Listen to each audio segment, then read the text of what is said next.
Hello, you are welcome once again to New Focus Approach to Mathematics Basic 7 Revised Edition. In this video, we want to look at the last aspect of the central tendency, that is calculating the mean from ungrouped frequency and from raw data as well.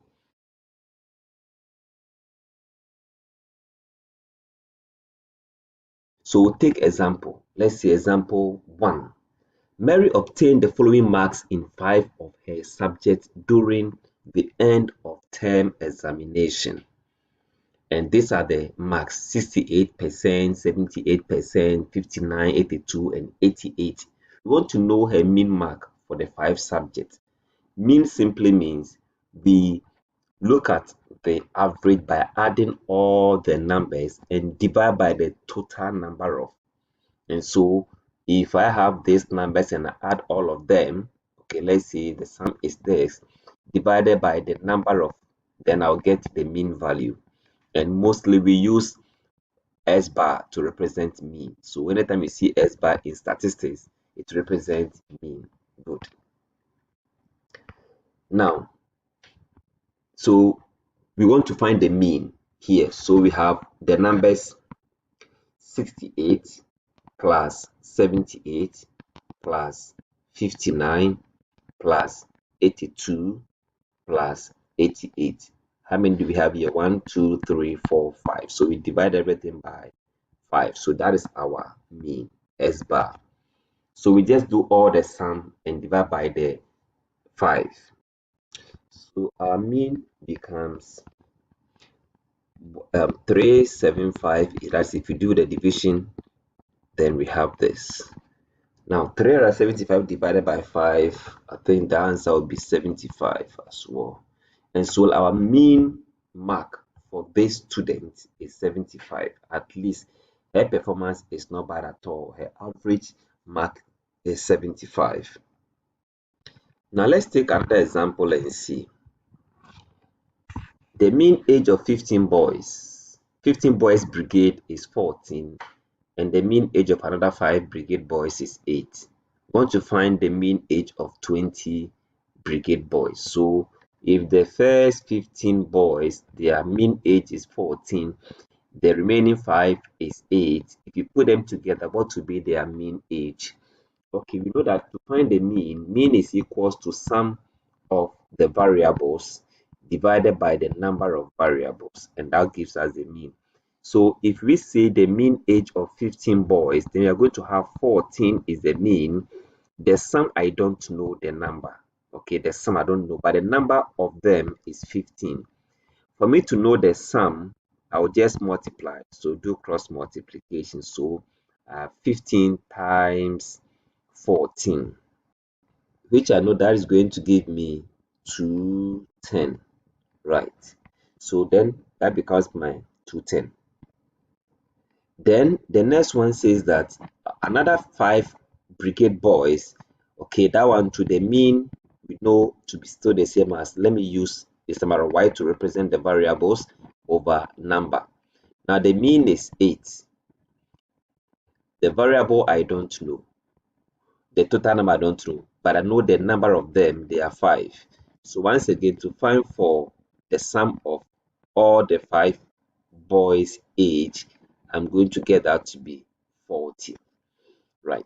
So I want to find the mean, okay, of 20 brigade boys. Now to find the mean, we know the mean is just adding up all the ages. Now when I add all the ages together of the 20, the first 15, their total age is 210, okay, and then the remaining 5, their total age is 40. So when I add these two together, I'm going to have an answer of 250 divided by 20, and that gives me the answer, right? I think it makes sense. Good.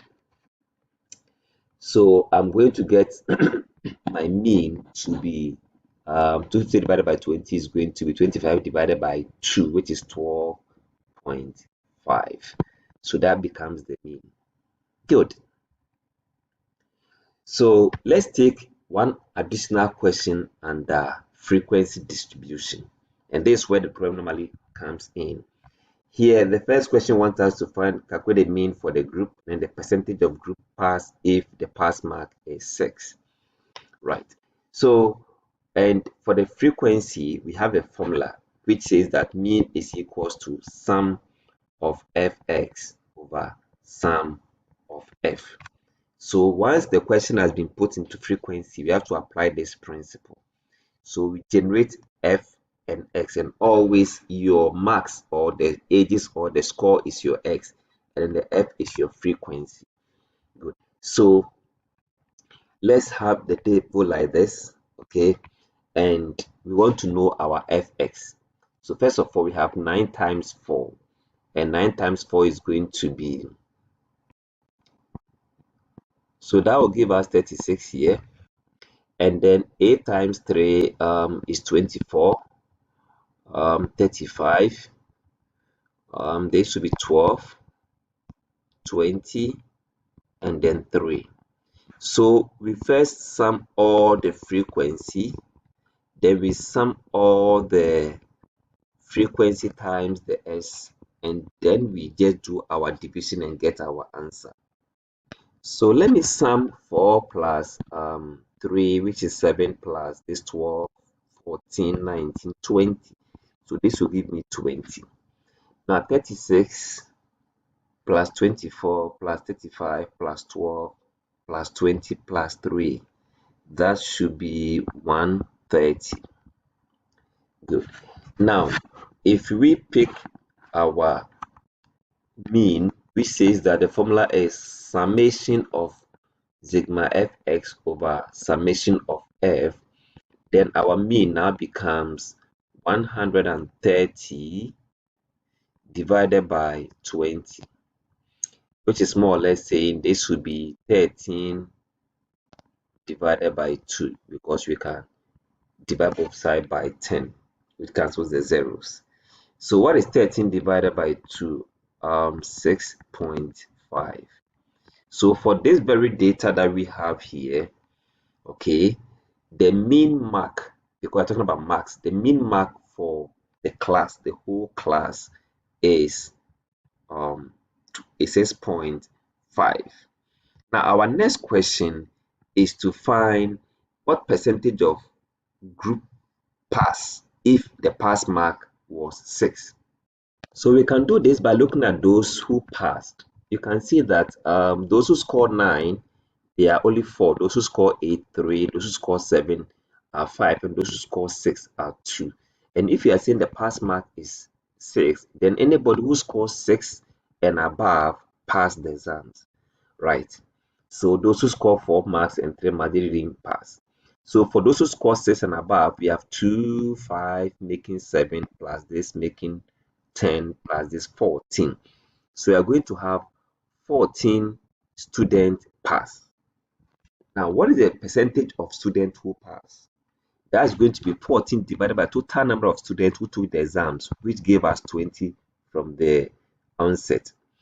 And so we multiply that by 100.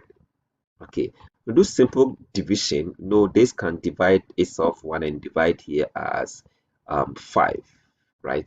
And 5 times 14 will give us 70. So we have 70% of the student pass this particular exams, right? I'm sure you've learned a lot using mean to calculate central tendency. Thanks so much for watching.